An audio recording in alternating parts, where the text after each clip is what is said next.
হযরত মুসা আলাইহিস সালাম এর জীবন ইতিহাস সম্পূর্ণ ও নির্ভুলভাবে ইসলাম ধর্মের এক গৌরবময় অধ্যায়। তিনি ছিলেন অন্যতম শ্রেষ্ঠ রাসূল এবং আল্লাহর পক্ষ থেকে কালিমুল্লাহ উপাধিতে ভূষিত, যার অর্থ যিনি আল্লাহর সঙ্গে সরাসরি কথা বলেছেন। তার জীবনকে বিস্তারিতভাবে তুলে ধরা হলো। ১.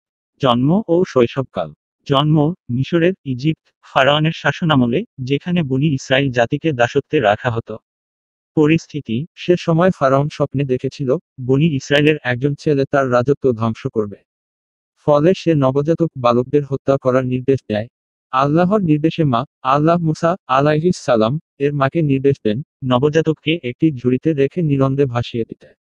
উদ্ধার ফারাওনের স্ত্রী আসিয়া ঝুড়িটি পেয়ে তাকে দত্তক নেয়। আল্লাহ তার স্ত্রীর হৃদয়ে মুসার প্রতি ভালোবাসা সৃষ্টি করেন। ২. যৌবনকাল ও মিশরে হত্যার ঘটনা। যুবক অবস্থায় মুসা আলাইহিস সালাম একবার এক ইসরায়েলীয় ও এক মিশরীয়ের ঝগড়া দেখতে পান।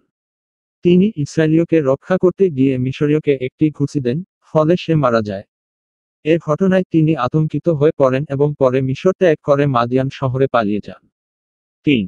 মাদিয়ান ও শুআয়ব আলাইহিস সালাম এর সঙ্গে সাক্ষাৎ। সেখানে তিনি শুআয়ব আলাইহিস সালাম এর মেয়েদেরকে কূপ থেকে পানি তুলতে সাহায্য করেন।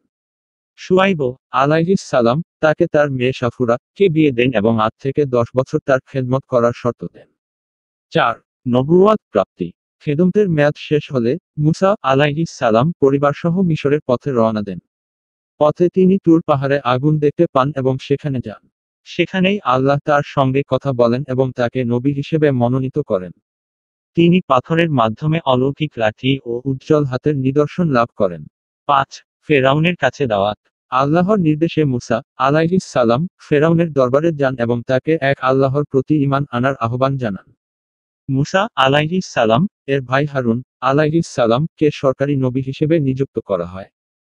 ফেরাউন তার অহংকার ও জাদুকরদের মাধ্যমে সত্যকে অস্বীকার করে। ৬. মুজিজা ও জাদুকরদের পরাজয়। মুসা আলাইহিস সালাম এর লাঠি সাপ হয়ে জাদুকরদের কৃত্রিম সাপগুলোকে গিলে ফেলে। জাদুকররা বুঝে ফেলে এটি সত্য এবং ঈমান আনয়ন করে। ফলে ফেরাউন তাদের হত্যা করে। বিয়োগ চিহ্ন বিয়োগ চিহ্ন বিয়োগ চিহ্ন। ৭. বনী ইসরায়েলের মুক্তি ও নীল নদ পারাপার। ফেরাউন তার জুলুম বৃদ্ধি করে।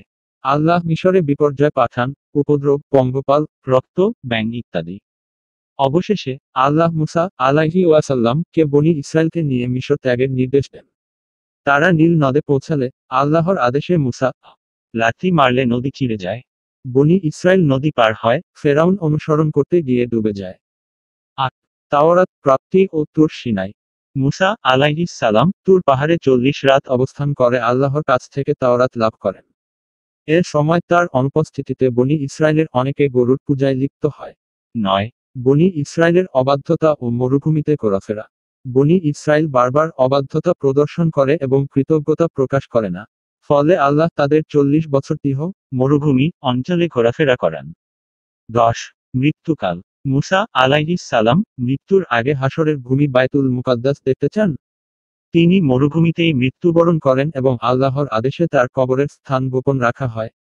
বিশেষ গুণাবলী ও উপাধি। কালিমুল্লাহ আল্লাহর সঙ্গে সরাসরি কথা বলার সম্মান। তাওরাতের প্রাপক। অশেষ ধৈর্যশীল, ন্যায়পরায়ণ,